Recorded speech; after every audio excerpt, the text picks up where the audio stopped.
Jusqu'à 13h, Côte-Nord. Attitude. Côte-Nord. Côte-Nord. Attitude. Bon lundi midi tout le monde et bienvenue à notre émission d'actualité d'affaires publiques à Pure FM.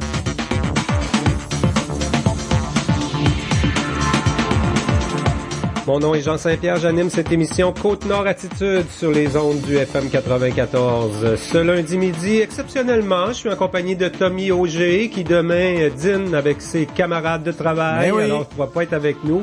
Bonjour Tommy. Hey, bonjour. Ben oui, notre lancement de programmation, le automne 2016 du côté de Cogeco TV, c'était les Port-Cartier demain. Donc, je switch en bon français de place avec Valérie aujourd'hui. Valérie Dionne qui sera avec nous demain midi à Côte-Nord Attitude. Pour ce midi, ben, on va parler pas mal de sport, Tommy. Correct. Le fait qu'il en a profité pour bouger cette fin de semaine malgré la pluie. Il y avait ici un tournoi de soccer dimanche sous la pluie. Il y avait des games de touch football sous la pluie. Ben, les gens savent s'amuser quand même malgré le mauvais temps, hein. Mm-hmm. Puis quand on a une compétition de cédulés, ben, on la réalise pareil. Ça a été le cas des 8 filles du groupe les Tornades nordiques qui ont couru sous la pluie toute la fin de semaine entre Montréal et Québec pour un exploit. Par contre, du côté de Charles Paquette, lui, il était au Mexique vendredi pour sa compétition. Pas la même température. C'est 35 degrés. Écoute, quand on a une heure de sport intense au niveau élite à faire, qui fait 35 degrés, c'est pas nécessairement le temps idéal non plus. Il sera avec nous, Charles Paquette, dans les prochaines minutes. Écoute, on a un vice-champion du monde en triathlon chez nous, là, à Port-Cartier, natif de Port-Cartier. Il a quand même travaillé très, très fort pour en arriver là. Là, on peut vraiment parler là d'exploit olympique pour Triathlon Canada. Charles Paquette en est bien conscient. Il va prendre les prochaines étapes une à la fois. Il est déjà de retour aux études, hein, Charles. Il était vendredi au Mexique et s'est entraîné pendant quelques semaines en Floride. Puis là, ce matin, je l'appelle. Puis, j'ai des cours à l'Université Laval, excuse-moi. On a donc enregistré l'entrevue. Bien sûr, il s'entraîne avec le Rouge et Or, cet athlète natif de Port-Cartier, Charles Paquette, qui peut rêver sérieusement aux Jeux olympiques en Chine, je pense, en 2020, les prochains Olympiques. Également, on va parler pas juste de sport aujourd'hui, mais on va parler aussi du Centre de formation professionnelle de Sept-Îles, le Centre AW Gagné. Un beau communiqué la semaine dernière. On propose un genre de projet de parrainage des étudiants qui sont parrainés par des entreprises de la région. C'est intéressant, ça. On peut sortir peut-être des études là avec un diplôme, mais aussi peut-être avec une petite expérience puis une référence dans une entreprise sérieuse qui agit dans le domaine où on vient d'étudier. On va en parler avec Paul Gagnon, il est directeur, et Claire Barriot, qui est directrice adjointe du Centre de formation professionnelle de Sept-Îles. On le sait, on va lui construire un nouveau pavillon. C'est pas pour rien qu'on a démoli les résidences à rue Comeau, là. C'était le temps, là, parce que, veux pas, on avait beaucoup de programmes dans peu de locaux. Ça va faire du bien. On était à l'Étroit, dans le même bâtiment que l'école secondaire Manicouté. Alors, on va parler de toute cette réorganisation de la formation professionnelle sur nos ondes vers 12h25. Ensuite de ça, le vice-président de Hockey Côte-Nord est avec nous. Ben oui, le fameux Pierre Gilbert qui porte plusieurs casquettes, mais là, on va y parler de hockey. Hockey Côte-Nord, parce que ce week-end, c'était le lancement des activités pour ce qui est des équipes élites sur la Côte-Nord. Donc, des jeunes de 11 à 17 ans qui font partie de notre élite, que ce soit le Pee-Wee 3A, Bantam 3A, le même Midget Espoir. Donc vraiment les jeunes là qui je veux pas dire les plus talentueux, mais les plus prometteurs, disons ceux qui peut-être là visent peut-être un jour la Ligue de hockey junior majeur du Québec ou du moins le développement le plus haut dans ce sport. C'était la mise au jeu officielle ce week-end du côté de Bécomo. Pierre Gilbert était de ce côté-là du centre Henry Leonard pour voir là, le lancement. Plusieurs jeunes encore de cette île là, qui doivent s'expatrier là, du côté de soit de Jonquière pour le Midget Espoir ou dans des équipes régionales, les équipes nord-côtières. Donc on va essayer de voir un peu là, cette année comment se divise. Beaucoup de changements cette année quand même. Hein? On a fait une réorganisation complète à la grandeur du Québec. Ça affecte la Côte-Nord. Exactement. Donc on verra comment le hockey élite se dessine pour l'année 2016-2017 avec Pierre Gilbert. Et avec avec une structure où nos clubs Côte-Nord sont basés à Bécomo, on est peut-être sous-représenté, cette île et Port-Cartier, dans l'équipe là, la plus forte dans chaque division. On parle du Bantam 3A, du P8 3A. C'est ce qu'on va voir avec Pierre Gilbert. Là. Il n'y a peut-être pas moyen de faire autrement non plus. Là. Les distances sont grandes sur la Côte-Nord. Puis comment veux-tu organiser le hockey autrement? Il n'y a peut-être pas tant de solutions que ça. En fin d'émission, vers 12h50, on s'entretient avec Mélanie Bezeau, la capitaine des Tornades nordiques. Oh, oui. Mais quelle expérience extraordinaire. Quel exploit. Remplie d'émotions. Exploit aussi, oui, pour ces filles, parce que la plupart, ce sont vraiment des filles en surplus de poids là, que Roger Vachon a pris en charge. Il les a entraînées pendant 1 an pour les amener jusqu'à faire une course de 5 km. Ça a l'air de rien, là, mais quand on l'a essayez-les pour le fun, hein, si vous n'êtes pas un coureur habitué. Non, c'est là, pas évident. Moi, j'essaie de faire ça l'année passée. Quand on a quelques livres de trop autour de la taille en plus. Puis ils n'ont pas eu des bonnes températures. Ouais. Il y a plus entre Montréal et Québec en fin de semaine aussi. Donc, Mélanie Bezeau nous résume cette expérience extraordinaire, leur participation au défi santé Moi pour toi de la Fondation des Étoiles cette fin de semaine. Avant cette série d'entrevues sur nos ondes, on vous propose à l'instant un bulletin d'information régionale. Actualité Pure FM. Mais d'abord, Tommy, l'homme du Connecticut qui était recherché du côté de Havre-Saint-Pierre depuis jeudi dernier là, ne sera finalement jamais descendu à l'escale de la municipalité. John Casey, 75 ans, était à bord du navire de croisière, le CTMA. Il participait à une croisière entre les îles de la Madeleine et Havre-Saint-Pierre. En fait, à la suite de nouveaux témoignages recueillis cette fin de semaine, les enquêteurs de la Sûreté du Québec en sont venus à la conclusion que l'homme n'était finalement pas descendu au Havre. Les témoins auraient fait erreur sur la personne. De nouveaux éléments indiquent que John Casey aurait un comportement suicidaire et qu'il aurait pu sauter par-dessus bord. L'enquête se poursuit. De nombreuses recherches terrain ont été effectuées vendredi et samedi, particulièrement à Havre-Saint-Pierre, là, depuis la disparition de l'homme rapporté jeudi aux autorités. Les policiers ont même fait le tour du village, du porte-à-porte, pour demander aux gens, inviter les citoyens à vérifier s'il y avait pas quelque chose, là, quelqu'un dans leur cour arrière ou dans des remises qu'on voit moins souvent. Donc, on l'a cherché comme faux du côté d'Havre-Saint-Pierre, cette personne disparue. La populaire chasse au gros gibier s'est bien amorcée sur la Côte-Nord depuis samedi. Sur la Zec-Matimec, 2 orignaux ont été abattus dès la première journée. L'an dernier, 776 orignaux ont été abattus durant la saison de chasse dans la zone 19 qui couvre tout le territoire au nord de Sept-Îles et Port-Cartier. Des agents de protection de la faune parcourent les ZEC, la réserve faunique et autres territoires de chasse afin de sensibiliser les chasseurs aux bonnes pratiques et à la réglementation en vigueur. Le ministre des Forêts, de la Faune et des Parcs, Luc Blanchette, profite du début de la saison de chasse automnale pour rappeler la volonté ferme du gouvernement de mettre fin à l'atmosphère d'intimidation qui règne parfois dans nos forêts. Il a déposé vendredi le bilan annuel des activités en matière de protection de la faune. Depuis 1 an, le ministère a traité 5217 dossiers d'infraction au Québec, donnant lieu à plus de 7000 chefs d'accusation. Les agents de protection de la faune intensifient leur présence en forêt durant la saison de chasse. Les citoyens sont invités à poursuivre leur collaboration en signalant tout acte de braconnage ou des gestes déplorables à SOS Braconnage au 1-800-463-2191. On a encore de la visite politique aujourd'hui du côté de Sept-Îles. Après Alexandre Cloutier et Martine Ouellette, c'est au tour aujourd'hui du candidat à la chefferie du Parti québécois, Jean-François Lisée, de faire campagne sur la Côte-Nord. Il a fait escale à Bécomo ce matin. Il rencontre les militants dans le cadre d'un 6-8 au pub Saint-Marc de Sept-Îles ce soir. Cette course à la chefferie a pris beaucoup d'intensité depuis quelques jours. Entre autres, il y avait un débat du côté du cégep de Jonquière en fin de semaine où, de part et d'autre, on a refusé de s'excuser suite à des déclarations assez tu sais, qu'on fait pas normalement quand c'est quelqu'un dans son propre parti. Là. Donc, chacun des candidats a des appuis dans notre région, notamment au sein de l'exécutif du comté de Duplessis. Le président Jacques-René Giguère et la députée Lorraine Richard ont choisi de rester neutres dans cette course à la chefferie. Le PQ de Duplessis propose un visionnement public du débat du 25 septembre prochain au centre des congrès de Sept-Îles. Il y a aussi le 4e candidat à la chefferie, Paul Saint-Pierre Plamondon, qui fera escale à Sept-Îles lundi prochain, le 26 septembre.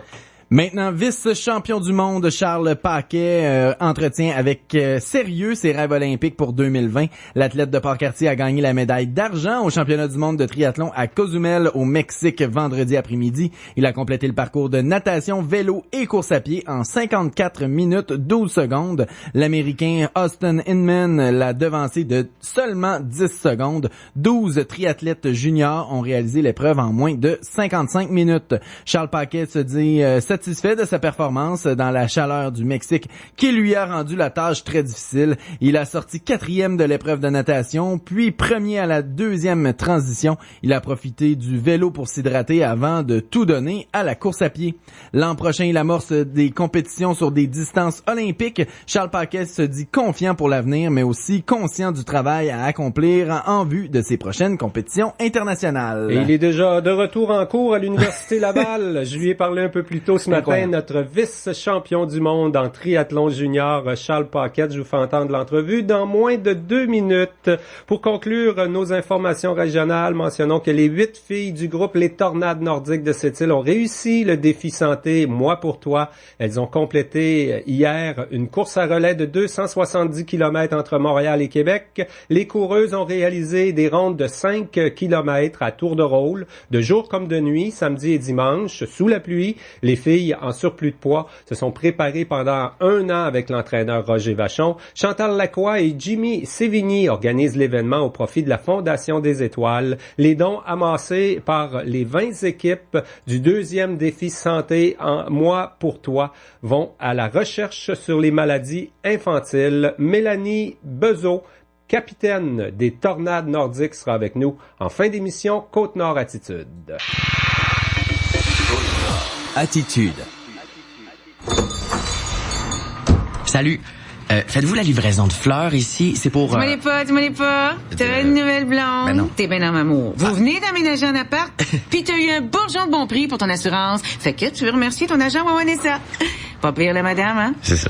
En ce moment même, chez Wawanessa Assurance, vous profitez des assurances locataires et condos à partir de 17 $ par mois seulement. Appelez-nous ou faites votre soumission en ligne dès maintenant à wawanessa.com. Wawanessa, la grande assurance à petit prix. Voici un message de la Ville de Sept-Îles. La Ville de Sept-Îles informe les résidents du secteur de la base de villégiature Amoisy qu'il n'est plus nécessaire de faire bouillir l'eau avant consommation. Je répète, la Ville de Sept-Îles informe les résidents du secteur de la base de villégiature Amoisy qu'il n'est plus nécessaire de faire bouillir l'eau avant consommation. La municipalité remercie les citoyens de leur collaboration. Jusqu'à 13h. Côte-Nord. Côte-Nord. Attitude. Pure FM. 94. Je m'entretiens avec notre vice-champion du monde, Charles Paquet, qui a gagné la médaille d'argent au championnat du monde au Mexique cette fin de semaine. Rebonjour, Charles. Bonjour. Bravo, hein? Toute une performance à Cozumel cette fin de semaine. Là, il faisait chaud, mais tu étais prêt en conséquence, là. Oh, il faisait vraiment chaud, plus chaud que je m'y attendais, mais donc, j'ai quand même réussi à bien m'en sortir, donc c'est correct. On se sent comment ce matin, là, quand on est vice-champion du monde junior en triathlon? Ça fait quand même des années que c'est un peu ton objectif, ce qui s'est passé vendredi, là. Ouais, c'est sûr que c'est vraiment le fun de voir que les efforts vont payer, puis que, dans le fond, que j'ai pas travaillé pour rien cette année, puis, dans le fond, je peux pas rêver de mieux, là. Le déroulement de la course, j'ai vu un petit peu le vidéo, là. Merci d'avoir mis ça sur Facebook. Ça a donné des nouvelles, quand même, ton feeling aux gens cette fin de semaine, pas longtemps après la course. La natation, que tu as quand même été pas mal fort en natation, là. Il me semblait que c'était la discipline que tu avais un petit peu plus de retard d'habitude. Ouais, dans le fond, la natation a vraiment pas été aussi rapide que je croyais. Dans le fond, je crois que c'est peut-être les vagues ou peu importe qui a fait que ça ralentit vraiment le monde, mais bon, j'ai vraiment réussi à bien m'en sortir, puis j'ai quand même travaillé fort, puis j'ai réussi à bien passer la partie natation, là. T'as quand même terminé 4e après l'étape de natation. Ensuite, tu t'es rattrapé à vélo, mais il fallait quand même penser à s'hydrater à cette étape-là. Là.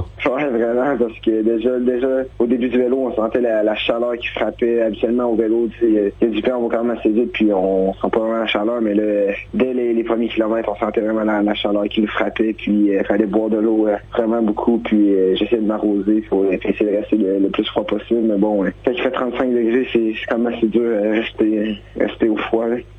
35 degrés, c'est la course à pied qui doit être difficile à 35 degrés. En vélo, on a toujours quand même un certain vent puis la capacité de boire constamment, mais rendu à course à pied, c'est l'étape difficile, non? Ouais, ça a été vraiment difficile, même qu'après 2 km de course, là, on sentait, là, j'ai comme senti la chaleur me frapper vraiment, là.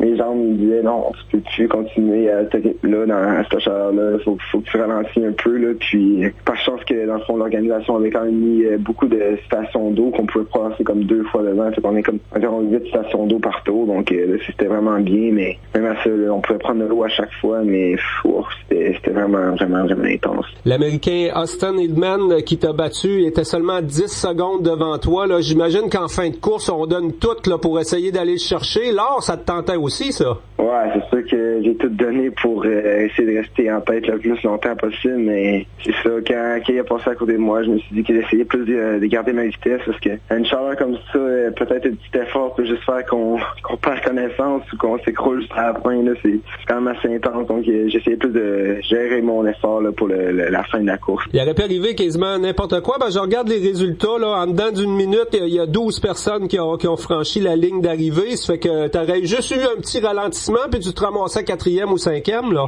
Ouais, je regardais les autres, je savais que les autres en arrière allaient bien, puis en fond, j'essayais de garder le rythme, puis de pas trop ralentir, mais donc ça a été quand même assez difficile. 54 minutes, 12 secondes, ça dépend tout le temps des conditions, hein. C'est jamais pareil, un triathlon à Montréal ou un triathlon au Mexique ou à Ottawa, ça se passe jamais pareil, hein. Non, exact. C'est vraiment c'est rare que les distances sont vraiment précises, puis souvent c'est plus court, des fois plus long, mais bon, ça reste jamais vraiment précis, puis les conditions sont vraiment différentes à chaque course, là, que les temps sont plus ou moins vrais de fois en fois. Là. On peut le rappeler, tu as connu une année 2016 très intense. Là, tu t'étais entraîné en Floride dans les dernières semaines pour faire face à la chaleur du Mexique. Tu t'es promené quand même un peu partout à travers le monde, en Amérique du Nord, mais aussi en Europe en 2016. Ça a été ton année la plus intense, là. Ouais, ça a été une grosse année, une grosse préparation pour ça. Puis surtout que j'ai commencé à faire beaucoup de courses élites cette année. Là, c'est un peu moins de courses juniors. Puis j'ai vraiment aimé mon année. Puis l'expérience que j'ai pu en Europe, c'était vraiment plaisant. Puis j'ai adoré. Il y a un vice-champion du monde en triathlon. Ça prend même pas de congé. T'es déjà de retour à l'école aujourd'hui, quoi? Ouais, j'ai pas le choix. Bon, j'ai un congé d'entraînement, mais pas de congé d'école. Ça, je peux pas contrôler ça. Là. Puis ouais, c'est retour à l'école. Puis un peu de repos d'entraînement, pardon. Bon, puis comme tu nous l'as dit jeudi, à Port-Cartier, t'as pas eu l'occasion de retourner par chez toi, de revenir dans la région ben en 2016. Ça va peut-être aller juste au temps des fêtes, là, si je comprends bien. Ouais, peut-être à la mi-session, on va avoir le temps de passer un peu, puis je crois être même au vin fromage qui va avoir lieu à cette île bientôt, donc je vais essayer de passer un petit tour pour ma mi-session. Ouais, il y a des activités qui vont s'organiser sans doute de plus en plus pour Charles Paquette au cours des prochains mois, des prochaines années. Charles, là c'est concret, là, quand même, en devenant vice-champion du monde, l'espoir olympique, c'est du sérieux, là. Ouais, mais bon, c'est dans 4 ans, j'ai encore beaucoup de travail à faire, mais bon, on peut rêver à ça, disons. Hein. Dans 4 ans, c'est où les Olympiques? T'as déjà regardé ça pour vrai? Oui, c'est 2020, c'est à Tokyo, là. C'est quand même, depuis 4 ans, on dit c'est loin, mais en fait, faut quand même y réfléchir puis y travailler en fonction de ça, mais ouais, c'est ça. J'ai beaucoup de travail à faire, mais en même temps, je suis quand même assez proche, donc c'est quand même assez touché comme sujet, là, mais ouais, j'aimerais ça bien participer en 2020. Ouais. Et puis là, les prochaines étapes, on va y aller une étape à la fois, j'imagine. Actuellement, tu étudies à Québec, tu te regroupes avec les gens du Rouge et Or à l'Université Laval pour tes entraînements, quoi? Ouais, exact. Dans le fond, cette année, je vais encore rester à Québec, puis je m'entraîne avec le monde du Rouge et Or, puis c'est ça va être vraiment semblable aux autres années. Là. Parce que le gros changement, après le junior, là, c'est les distances olympiques en triathlon, toutes doubles. Là. La distance en natation, en course à pied, en vélo, ça va doubler pour toi. T'en as quand même déjà fait des triathlons de catégorie adulte. Ouais, les distances olympiques, j'en ai seulement fait un cette année, puis j'ai vraiment aimé ça, donc j'ai bien hâte à l'an prochain pour en faire encore plus. Ouais. Tes entraîneurs te disent quoi, là? Ils t'encouragent? C'est vraiment une belle victoire cette fin de semaine. Faut pas lâcher, ou si l'étape est vraiment, la marche est haute pour passer aux distances olympiques? Non, je crois que mes entraîneurs, qu'est-ce qu'ils me disent présentement? Ils me félicitent, puis ils me disent de prendre à mériter de faire mon repos qui est mérité, là, mais ouais, ils me disent que je crois qu'ils sont juste vraiment fiers de ma distance que j'ai faite, puis dans le fond, ça va bien pour les années qui s'en viennent. Parce que, bon, ce championnat du monde, c'était vraiment l'aboutissement, là. Tu prends un temps d'arrêt, si on veut, là, à ce moment-ci. Tes prochaines compétitions, ça va être en 2017? Ouais, exact. Ça va être en mars 2017, comme un grand à chaque année. Et là, dans le fond, tu tombes dans la catégorie entre les pros, si on veut, là, et les juniors. Il y a une catégorie U23, là, un peu comme l'équipe qui joue présentement au hockey à Coupe du Monde. Là, t'es dans ce groupe-là maintenant. Ouais, exact. Eh ben, Charles, on va te souhaiter une bonne suite des choses, bon entraînement, puis on va te surveiller de près, là. Il y a des activités spéciales, quoi, qui s'en viennent, le vin et fromage. J'ai pas vu la date de ça encore, là. Ah, ben, en fond, je sais que j'avais été invité pour un vin et fromage, je crois, de l'URLS bientôt, donc je vais être là, mais les activités qui s'organisent, je suis pas vraiment au courant pour l'instant, là. Je pense qu'il y a le club de Port-Cartier, Christian Lepage et Monsieur Girard, tous les gens qui sont impliqués au triathlon à Port-Cartier, là, ils te suivent de proche puis ils gardent contact, hein? Exact, ouais, je suis vraiment en contact avec eux, puis c'est le fun de voir comment que les gens me suivent, là, ça fait vraiment du bien. Eh ben, encore une fois, félicitations pour ta compétition de vendredi. C'est pas rien, je suis en train de parler au vice-champion du monde en triathlon. Bravo, Charles! Merci beaucoup. Côte-Nord. Attitude. Pure FM 94.1. Par ici, les rabais chez Pascal Automobile. C'est la liquidation GM avec des rabais de 16% sur les GM 2016 et même sur les GMC Terrain 2017. Si vous préférez, vous pouvez quand même choisir un financement à 0% jusqu'à 7 ans. Rencontrez Matthew ou Brian pour les détails et pour faire l'essai du renouveau GM. C'est le meilleur temps de venir nous voir chez Pascal Automobile au 109 Monseigneur-Blanche. Pascal Automobile ramène son événement Adieu Bazou. Jusqu'au 24 septembre, votre vieille bagnole peut vous rapporter jusqu'à 2000 $. Que ce soit pour un véhicule neuf ou un véhicule d'occasion, votre véhicule vaut peut-être plus cher que vous le pensez. Pour en savoir plus, venez rencontrer l'un de nos conseillers de véhicules neufs, Matthew ou Brian, sur Monseigneur-Blanche, ou encore François, notre conseiller de véhicules d'occasion, au 401 Gamache. En plus, vous bénéficierez d'un bon choix et de taux de financement avantageux. C'est en plein le temps de vous gâter. Mais faites vite, ça se termine le 24 septembre. Où ça? Chez Pascal Automobile. Jusqu'à 13h. Côte-Nord. Côte-Nord. Attitude. Tommy, il y a plusieurs beaux changements qui s'orchestrent autour du centre de formation professionnelle AW Gagné de Sept-Îles. On va en parler avec le directeur Paul Gagnon et la directrice adjointe Claire Barriot qui sont avec nous. Bonjour. Bonjour, Monsieur Saint-Pierre. On avait un beau communiqué la semaine dernière là, sur une belle initiative. On parle de 13 organisations qui parrainent la relève. J'ai hâte d'en parler avec Madame Barriot dans quelques instants. Mais avant, on va parler du décor qui change là autour de nos écoles secondaires. À ce que je sache, Paul Gagnon, il était à l'école là, il travaille là, il a fait toute sa carrière là. C'est quand même des belles choses, hein. Le coin est en train de s'embellir. Même nos écoles ont changé le devanture. On a démoli le vieillot dans ce coin-là, puis on va construire un nouveau pavillon. C'est des beaux changements quand même. Oui, ça on peut le dire. Des beaux changements de notre commission scolaire qui a travaillé plusieurs écoles primaires. Les écoles secondaires ont été faites au niveau de l'enveloppe extérieure. Il restait au centre un trait d'union qui était plus ou moins intéressant au coup d'œil, qui sont les anciennes résidences de cette île, Papinachois et Mariouche. Avec un terrain qui est pas inintéressant, donc on se l'approprie suite à une annonce de notre gouvernement. Il va donc y avoir un nouveau pavillon qui va se bâtir entre les deux bâtisses. Au niveau du coup d'œil, c'est sûr que ça va changer. Il semble pour du monde qui vont travailler dans ce coin-là tous les matins. Là, c'est plus réjouissant d'aller travailler depuis la rentrée cette année en particulier. Là, les devantures des écoles, c'est quand même c'est joli. Ça va être beau. Je pense qu'on va avoir un pavillon. On parle de formation professionnelle. Mm-hmm. On parle de cours de mécanique de véhicules lourds routiers, d'une spécialisation en mécanique de moteurs diesel et contrôle électronique, plus le programme de forage dynamitage qu'on a débuté cette année. Mais Ce sera pas un garage. Je vous assure qu'au niveau du visuel, ça va être quelque chose. Il y a quand même quelques millions. Là. La devanture, tu sais, à l'arrière, il pourrait avoir des choses. Est-ce qu'à l'arrière, ça sera plus comme les portes de garage, comme on voyait dans l'extrême, mais la devanture, quand on va passer sur la rue Comeau, ça va être uniformisé aux deux autres institutions, j'imagine. Oui, ça va donner un beau coup d'œil. Les portes de garage, effectivement, sont à l'arrière. Okay. On va avoir une cour pour l'accès là, à la livraison et l'accès de ces véhicules-là. On parle quand même de vannes, de gros véhicules.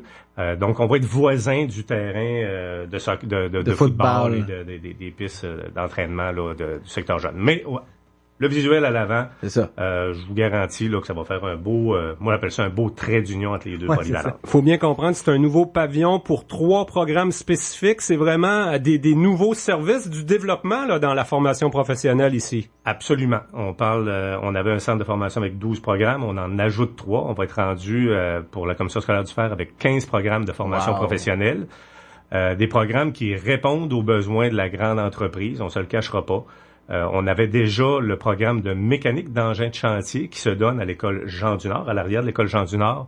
On va ajouter le programme de mécanique de véhicules lourds le mécanique de véhicules lourds routiers et la spécialisation. Donc, les étudiants qui vont s'inscrire soit en mécanique d'engins de chantier, soit dans le nouveau programme de mécanique de véhicules lourds routiers, vont pouvoir par la suite poursuivre dans la spécialisation mécanique, moteur diesel et contrôle électronique. Il y a une demande dans ce domaine-là à la grandeur de la province. Ça a l'air des programmes de gars, Madame Barriot, mais c'est ouvert aux filles aussi, j'imagine. On va faire la place à tout le monde, même si ça a l'air des programmes de gars qui attirent souvent plus les garçons. Oui, c'est certain. On aime ça quand il y a des filles dans les métiers non traditionnels. Mm-hmm. Et là, peut-être rappeler là, le nouveau bâtiment, on se donne 2 ans avant de prendre les inscriptions pour les premières cohortes dans le nouveau pavillon. Non, on vise les premières cohortes pour septembre 2017. OK, il faudra que ça construise assez vite. C'est parti, c'est commencé. Je vous cacherai pas que c'est des dossiers excitants, c'est des dossiers qui sont très dynamisants. Je pense qu'on a la chance, comme directrice adjointe, de vivre ça à notre commission scolaire. Ouais, c'est quand même une certaine source de stress en même temps. Là. Puis les jeunes à l'écoute, j'imagine que d'être les premiers là dans des nouveaux équipements, une nouvelle cohorte, les premiers à sortir 1 an ou 2 après sur le marché du travail, il y a certains avantages. J'écouterai attentivement. Je regarderai ça, les possibilités dans ces programmes-là quand même. On l'a testé, le marché du travail, on le sait qu'il y a des besoins. Absolument. Il va y avoir des besoins dans ce domaine-là. On se le cachera pas. À cette île, on vit au cycle du marché du fer des grandes entreprises, mais il y a des besoins qui demeureront toujours présents. Et oui, il y a cette île, oui, il y a les environs, puis je veux pas que les gens quittent. Ce que je dis toujours, c'est allez à l'extérieur, allez vous faire la main, puis revenez chez nous.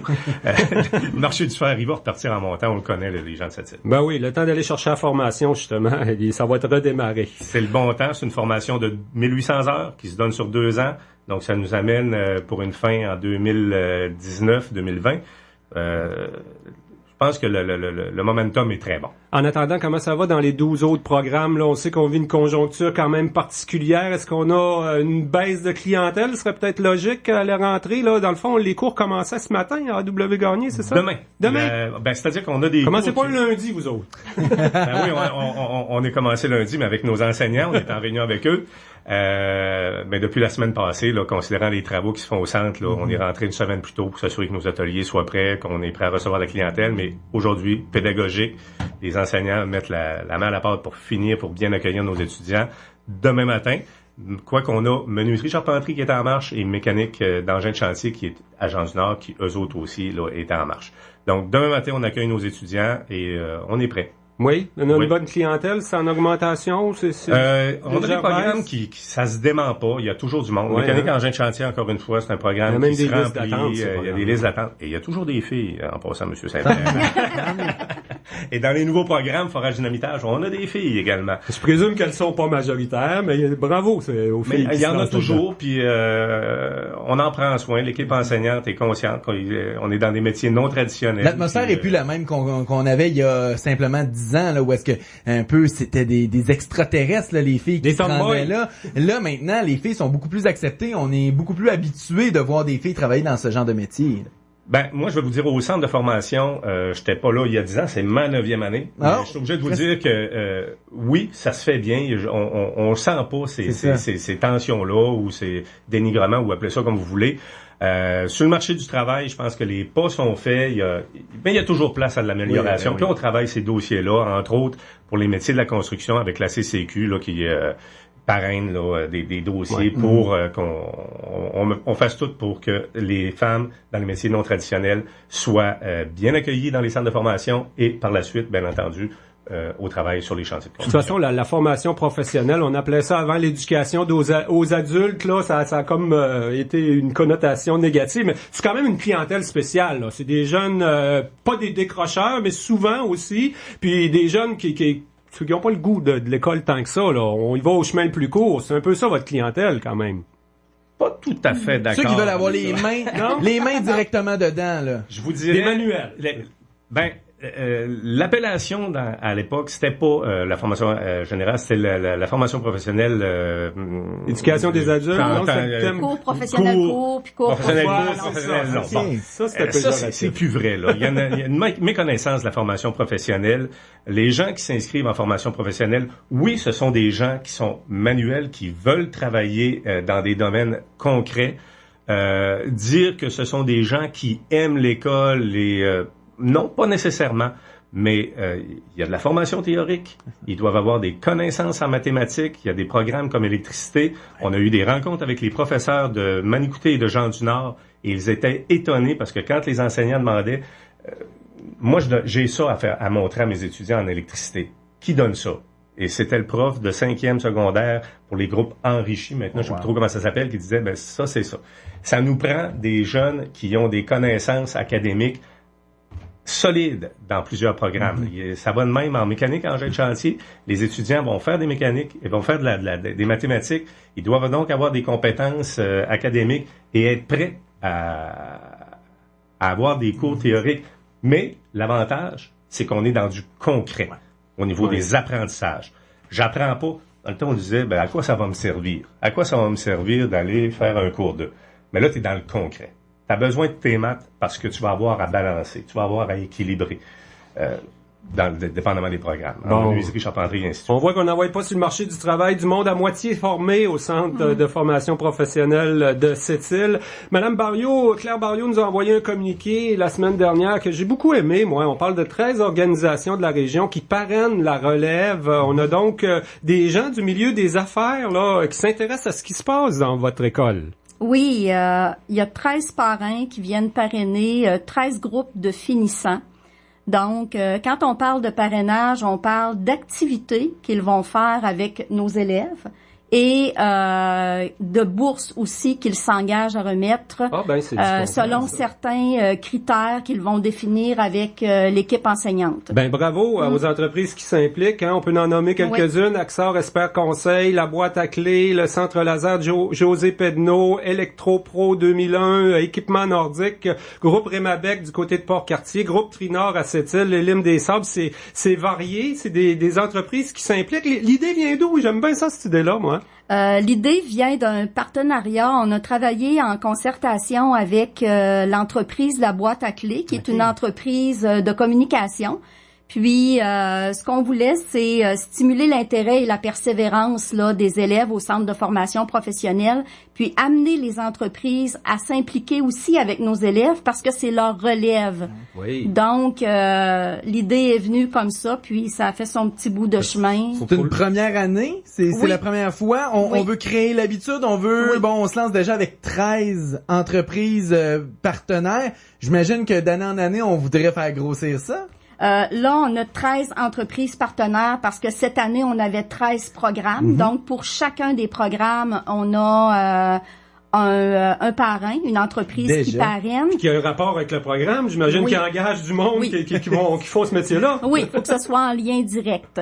Mais c'est intéressant pour les jeunes en Moses. Si on sort pas avec un contact avec un employeur, peut-être une lettre de référence de la part de cette personne-là, c'est précieux quand on sort avec un diplôme et qu'on n'a pas d'expérience. Oui, c'est vraiment précieux. Puis, ça permet aussi aux élèves d'avoir un contact direct avec les entreprises de la région. Des fois, on a des questions. Oui, notre professeur peut répondre à certaines questions, mais dans le concret, comment que ça se vit? il y a rien de mieux qu'un chef d'entreprise ou d'une personne qui travaille directement dans le domaine pour répondre à nos questions. Puis, peut-être juste en passant, maintenant, on a une page Facebook du Centre de formation professionnelle et générale de Sept-Îles et on a un nouveau concours qui s'appelle à la recherche des anciens. Donc, on recherche d'anciens diplômés du Centre de formation professionnelle. Pour une autre idée de parrainage. Non, ça c'est pour un concours en vue de l'ouverture officielle là, du centre du pavillon, en fin de compte, là, en 2017. On va jumeler ce concours avec l'ouverture du centre avec des anciens. On veut savoir ce qu'ils sont devenus. Puis depuis qu'ils ont terminé leurs études au centre. Une autre affaire intéressante. Le but de tout ça, c'est de favoriser la réussite de vos élèves, les étudiants adultes qui se retrouvent au centre de formation professionnelle. Ça commence demain d'ailleurs les cours, fait qu'on va leur souhaiter une bonne réussite. C'est l'objectif toujours, hein, de réussir dans les délais prévus. Oui, c'est ça. Donc on leur souhaite une bonne année scolaire, puis un bon succès dans leurs études. Eh bien, Claire Barriot, directrice adjointe, Paul Gagnon, directeur du Centre de formation professionnelle AW Gagné de Sept-Îles. On l'appelle toujours comme ça, AW Gagné. Je savais plus trop si c'était la bâtisse, le centre. Parce que vous avez changé vos entêtes de lettres. Là, il a disparu, le AW Gagné. Ben, je vais vous dire pourquoi. Au niveau du ministère, on sera toujours le Centre AW Gagné sur l'émission des diplômes. Mais demander à des gens de Sept-Îles, on avait fait l'exercice, c'est où le Centre AW Gagné? Bon, on le sait pas. Quand on est en rencontre à l'extérieur, puis on se nomme, puis on dit on est directeur, on est directrice, on est professeur au Centre AW Gagné, immanquablement, on se demande c'est où ça? C'est pour ça qu'au niveau de nos entêtes, au niveau de l'affichage, on le mentionne, Centre de formation professionnelle de Sept-Îles. Et voilà. Mais moi, je pensais que vous alliez en profiter au niveau des gestionnaires, là, les gens de bureau, pour déménager dans le nouveau pavillon tout neuf, mais le bureau vont rester à la porte arrière de Manitoulin. C'est les grosses machines qui déménagent. Ouais, ben il va y avoir des bureaux là-bas. Là. Moi, je suis en fin de carrière. Je vais un nom pour le nouveau pavillon? On va chercher ça plus tard, quoi? Ben, ça fera peut-être l'objet d'un concours, mais pour l'instant, on n'est pas là. Bon, un autre concours. Ben, un gros merci pour votre présence en direct à Côte-Nord Attitude aujourd'hui. Merci à vous.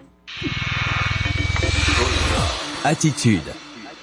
L'Association du cancer de l'Est du Québec annonce le retour du défi Tête à prix le 15 octobre. Faites comme Steven Sanson à Sept-Îles. Visitez défitêtesaprix.org pour vous inscrire ou soutenir généreusement un participant. Vous permettrez ainsi d'offrir aux personnes touchées par le cancer des services réconfortants, adaptés à leurs besoins. De l'hébergement, de l'entraide, de l'information et du soutien psychosocial. Relevez le défi Tête à prix. Une invitation du 94.1 Pure FM et du 99.1 La Radioactive, membre du groupe Attraction Radio, partenaire de l'événement. La compilation. La compilation. Salut, c'est David. Du lundi au vendredi, dès 18h, je vous invite à un voyage dans le temps musical à Pure FM avec la compilation. Parce que commencer la soirée avec ça... Oh, wow, wow, wow, ma petite Julie, c'était pas si jeune, je t'aurais pris. Et ben ça...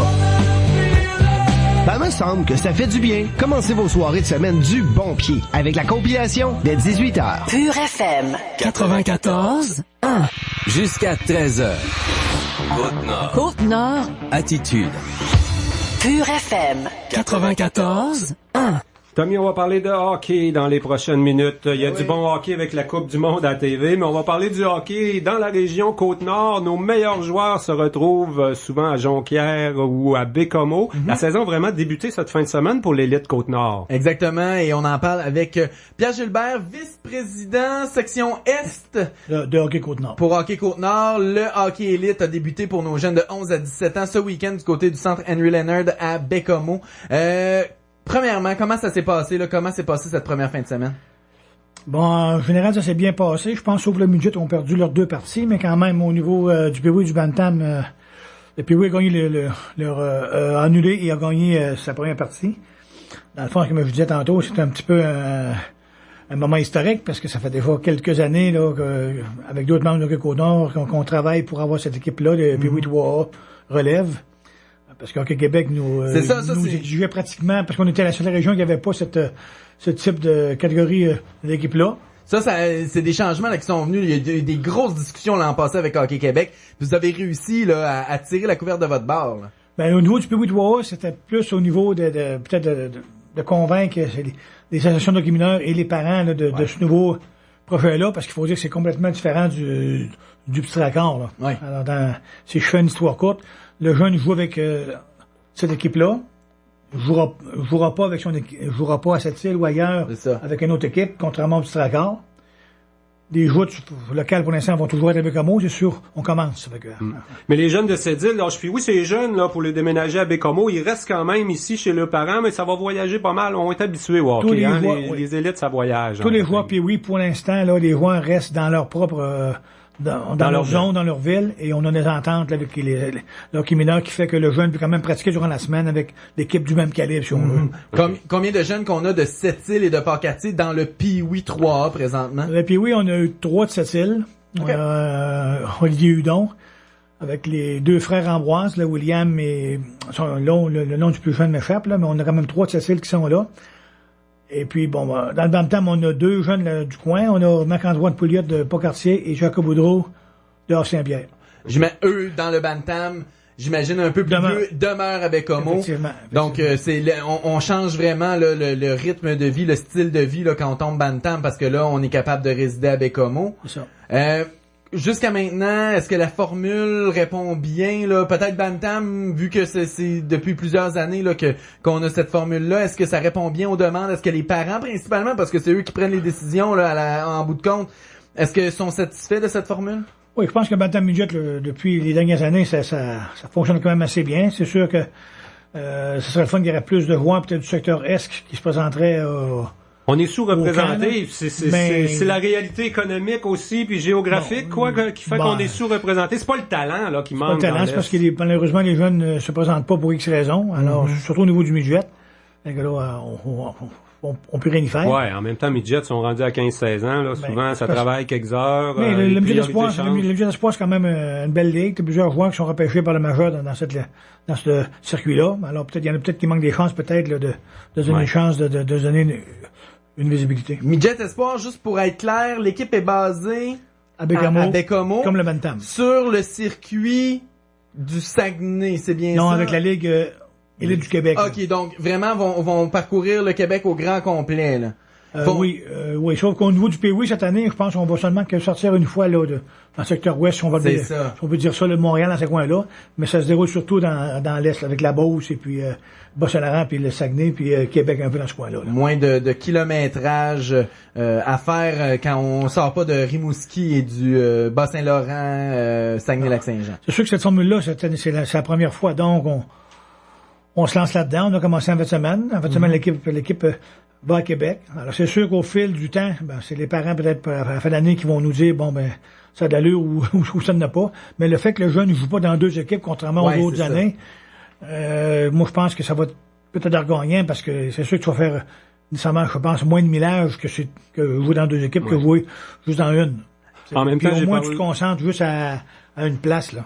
En même temps, je parlais à un gars de cette île, Johan Blaney, là, il y a pas longtemps, à cette émission, qui va coacher, lui, du midget 3A Bantam dans la région de Québec, là, au collège Saint-François.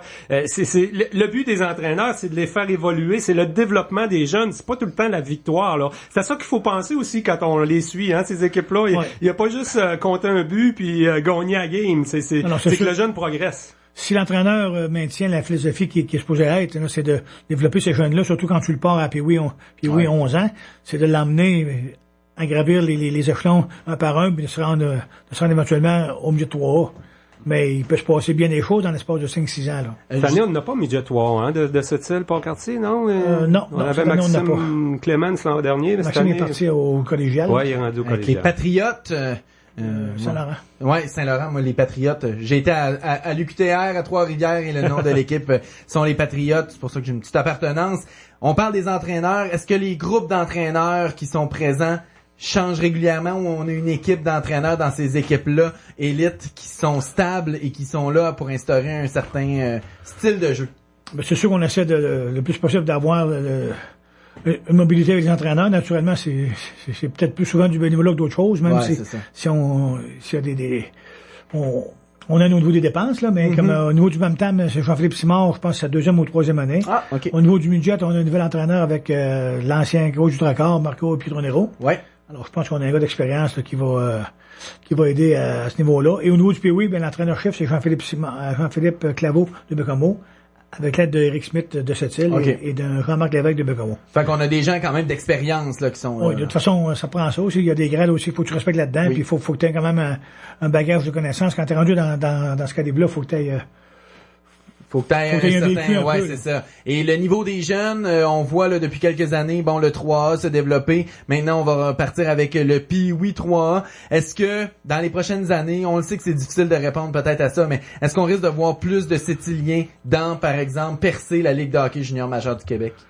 Ça serait à souhaiter, parce que depuis les dernières années, c'est assez triste. Il y a Tommy qui a réussi à faire quelques parties. Quelques parties avec quelques équipes. Tommy Lapierre, là, on est habitué de c'est assez triste, merci, depuis les dernières années, là. Contrairement à, là, une quinzaine d'années au-dessus, il y avait pratiquement un gars social dans chaque équipe. Ben là, on avait intronisé là certains noms là sur le mur des photos à l'aréna Guy Carbonneau. On avait des Simon Lemieux, on en a quand même. Ces gars-là ont quand même joué depuis quelques années là. Des filles? Y en a-tu des filles dans ces équipes-là? Junior majeur? Non, dans les équipes élites. Oui, ben la gardienne, une des gardiennes de notre équipe, oui, c'était une jeune fille de Bécomo. Yeah. Et dans les autres équipes, Bantam Jet, je pense pas qu'il y ait de jeunes filles. Bon, et nous autres, à Sept-Îles, il nous reste quoi, là? On n'a même pas le Drakkar, c'est à Bécomo. Tous nos joueurs élites sont à Bécomo. Il y a pas de seniors. Qu'est-ce qu'on va voir? Les Basques, ça s'en vient. Il y a quand même les Basques qui vont jouer, de temps en temps, sur la Rive-Sud, de temps en temps, Saguenay-Lac-Saint-Jean. Ben là, ça se stabilise au niveau des Basques. Au niveau des Basques, je pense que la saison qu'on va commencer bientôt avec le Saguenay-Lac-Saint-Jean. C'est quand même, il y a quand même du bon hockey, là. Oui, c'est quand même du bon circuit pour les jeunes, là. Du 2B? C'est du 2B, oui, du 2B ou 2C, ça dépend des choses. Là. Ce que je veux revenir pour le Pee-Wee, par exemple, ce qui est important de dire, c'est que malgré que les jeunes jouent dans cette ligue-là durant toute l'année, pour le Pee-Wee de Québec, ça va demeurer le Petit Drakkar. OK.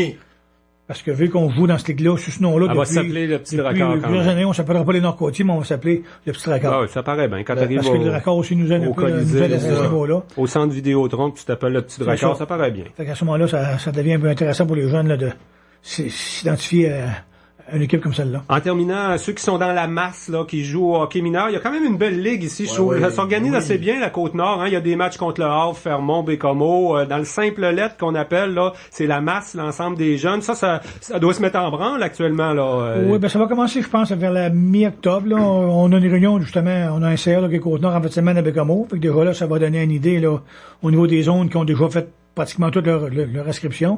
Fait qu'on va savoir un petit peu dans chaque zone quelle catégorie ils vont avoir, mais c'est sûr qu'il y a des zones là, que ça commence la clientèle baisse. Là. Il y a des petites zones que ça devient pas mal difficile. Là. Si on prend la Haute-Côte-Nord, Sacré-Cœur, puis Escoumins, ces coins-là, les jeunes, il y en a moins. Là. Fait que ça, c'est ça.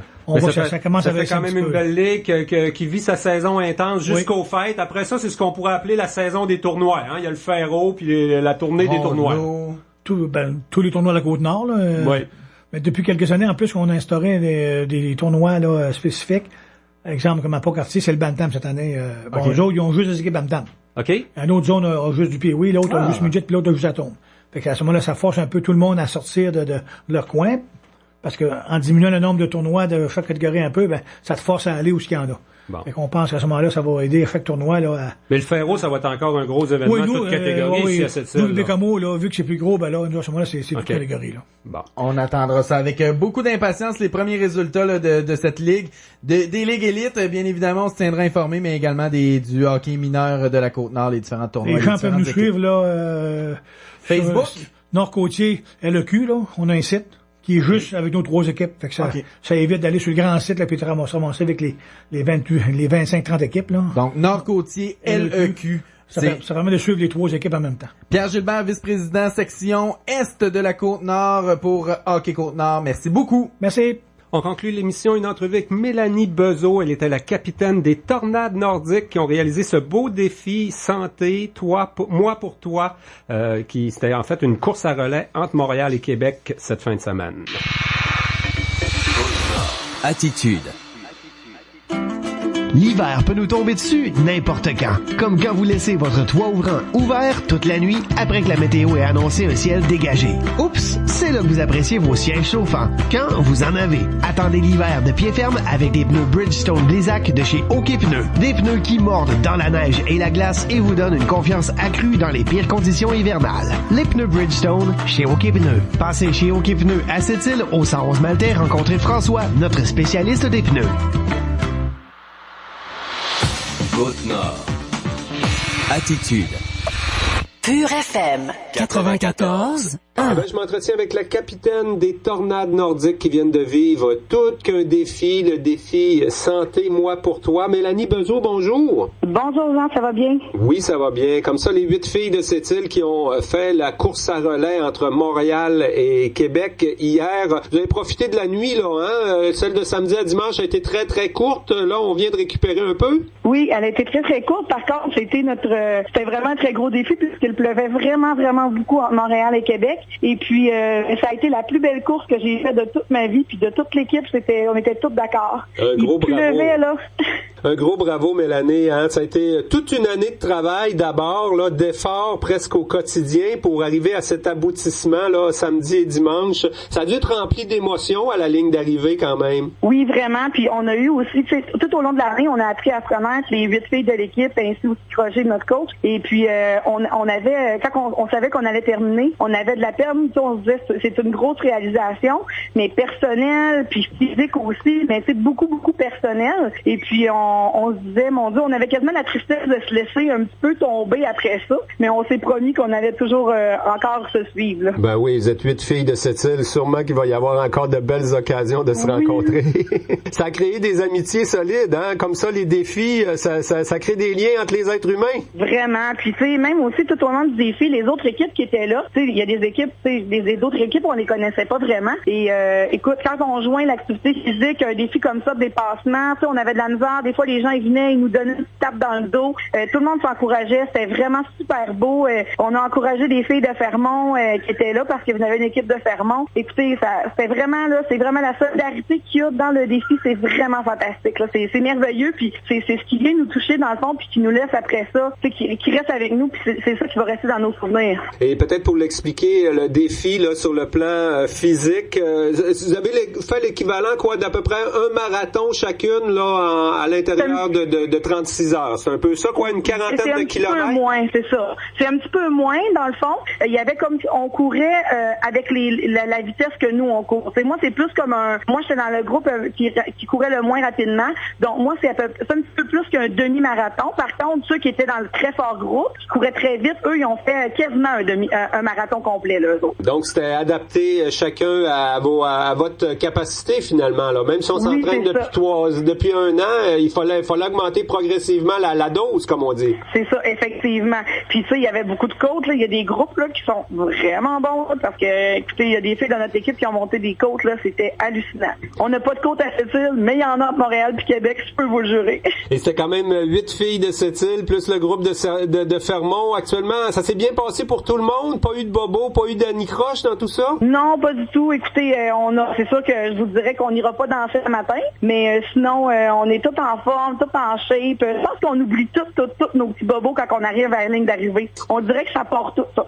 Il me semble que j'ai vu une photo de toi en train de te masser le dessous des pieds. Là, ça n'a pas été si facile que ça? Non, moi je me suis pas massé les petits pieds, mais peut-être qu'il y a des gens dans notre équipe, effectivement, parce qu'on se massait entre les... Il y a des filles qui prenaient des outils pour se masser entre les courses, parce que c'est quand même difficile. On arrête quand même pendant comme une période de 3-4 heures avant de reprendre la course suivante. Des fois, c'est quasiment un peu plus tannant, justement, parce que on n'a pas le temps de dormir entre les deux. Fait que les nuits sont très, très courtes. On a juste le temps de se reposer. Il faut qu'on essaie de remanger, mais en même temps pas trop, parce que sinon, ça va être plus difficile. Donc, c'est vraiment... c'est difficile physiquement, puis mais c'est difficile mentalement. Tout après ça, quand on a réussi ça, là, on est prête pour la gloire. Il n'y a plus rien qui peut être à notre épreuve.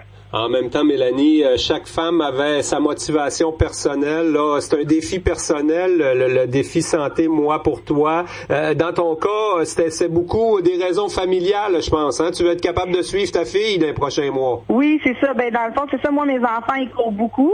Puis j'ai déjà réalisé un gros objectif justement avec le marathon Mamou où j'ai été capable de courir 5 km et que j'ai montré finalement à mes enfants que venant de la fille qui courait même pas 1 km l'année passée et même pas 250 mètres, aller courir 5 km au marathon Mamou, là, c'était déjà super impressionnant pour eux autres. Fait que moi, ce que je voulais justement, c'était prouver aussi, tu sais, moi, j'ai un surplus de poids. Puis, tu sais, je cours dans la rue des fois à cette île, puis les gens, ils me regardent, ils m'encouragent, puis je me dis, tu sais, il suffit de mettre un pas en avant de l'autre, puis finalement, après ça, on arrive au but. Puis, il y a pas personne qui est pas capable de, je dis pas d'aller courir, mais il y a pas personne qui est pas capable de se mettre en forme, de se mettre en santé. Moi, mon but, c'était de suivre toute ma famille, puis mon défi est réalisé, puis je vais le continuer.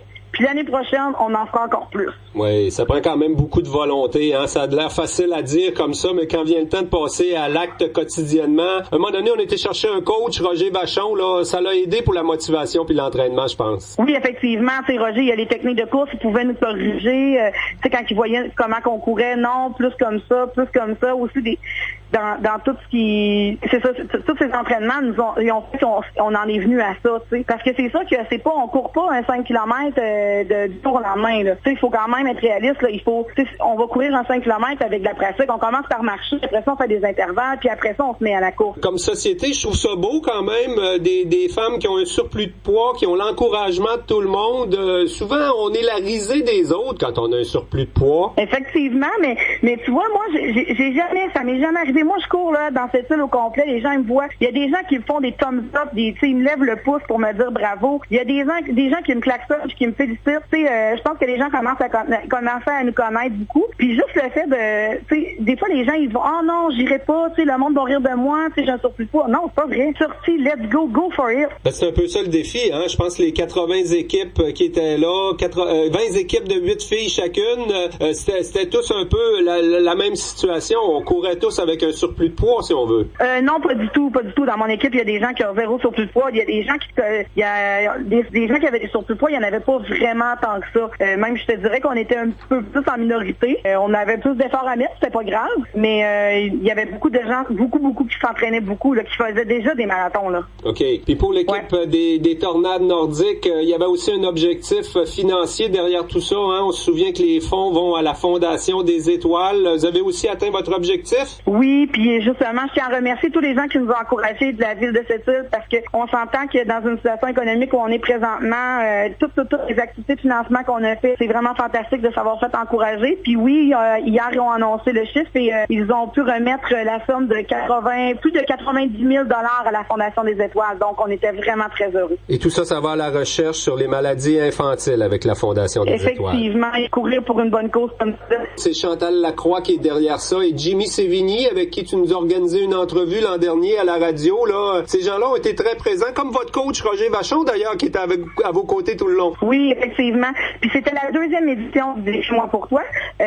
Puis, tu sais, mais c'est impressionnant parce que Chantal Lacroix, là, on la voit à la télé, elle a l'air tellement gentille, mais elle est vraiment comme ça, hein. Elle nous a même offert de conduire notre VR pendant un an. Elle a dit à Roger, Roger, si tu vas aller te reposer, je vais conduire ton VR. Ah ouais. Là, on était là. Non, ça n'a pas d'allure. Mais elle est vraiment très humaine. Écoutez, c'est vraiment impressionnant. C'est ça. Elle est pareille comme on la voit à la télé. Et le suivi de tout ça pour toi, là, c'est de continuer. On a amorcé une démarche qu'on va pas lâcher. C'est un petit peu ça pour les 8 filles de cette île, les Tornades nordiques. Effectivement. Là, on voit déjà plus loin. On aimerait peut-être, on regarde pour peut-être se dire, on pourrait organiser un petit événement plus régional avec la Côte-Nord. Sinon, on a tous des petits objectifs personnels. Peut-être un triathlon. On est déjà... mais c'est sûr qu'on va continuer, puis qu'on va se revoir, puis qu'on lâchera pas, puis c'est sûr. Parce que le défi santé, Moi pour toi, de la Fondation des Étoiles, il est de retour à chaque année, mais c'est des équipes différentes, hein? C'est organisé comme ça. Effectivement. Il y a des équipes, par contre, qui sont revenues cette année pour une 2e édition. Nous, que j'ai pas encore discuté vraiment, on n'a pas encore discuté vraiment, là, on va décanter un petit peu. Et moi, pour ma part à moi, là, je pense que ça va être correct. Je vais continuer, je vais y aller avec un nouveau défi. Ben, Mélanie Bezeau, bravo quand même pour cet aboutissement là, d'une grande année d'efforts physiques, d'entraînement. Bravo à toutes les filles qui ont participé. J'aimerais ça qu'on nomme tout le monde là en terminant. Ces 8 filles de cette île, on a pu vous suivre sur Facebook. Facebook, mais tout le monde l'a réalisé le défi. Oui, effectivement. On a Isabelle Parent, on a Karine Bobbitt-Mongeon, on a Hélène Normand, Annie Normand, on a Cindy Dallaire, Fanny Landry, Julie Bélanger.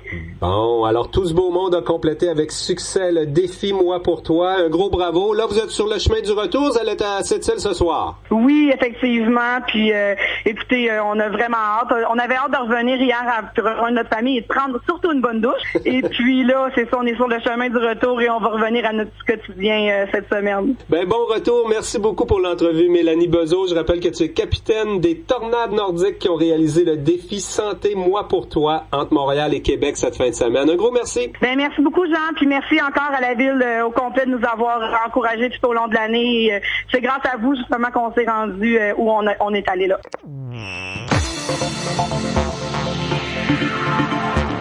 Tommy Auger, un gros merci pour la co-animation ce midi. Très plaisir. Une émission assez sportive aujourd'hui, un lundi comme ça. C'est correct. Ça allait de soi. Il y a des journées plus culturelles, d'autres plus économiques et d'autres plus sportives. Ben, c'est comme ça. Demain, ça devrait être un petit peu plus politique. On va jaser avec Jean-François Lisée, candidat à la chefferie du PQ, qui est de passage chez nous, un 6-8 au Pub Saint-Marc ce soir. Et puis, c'est ça. Bravo à tous nos sportifs, Charles Paquette en particulier. À demain tout le monde.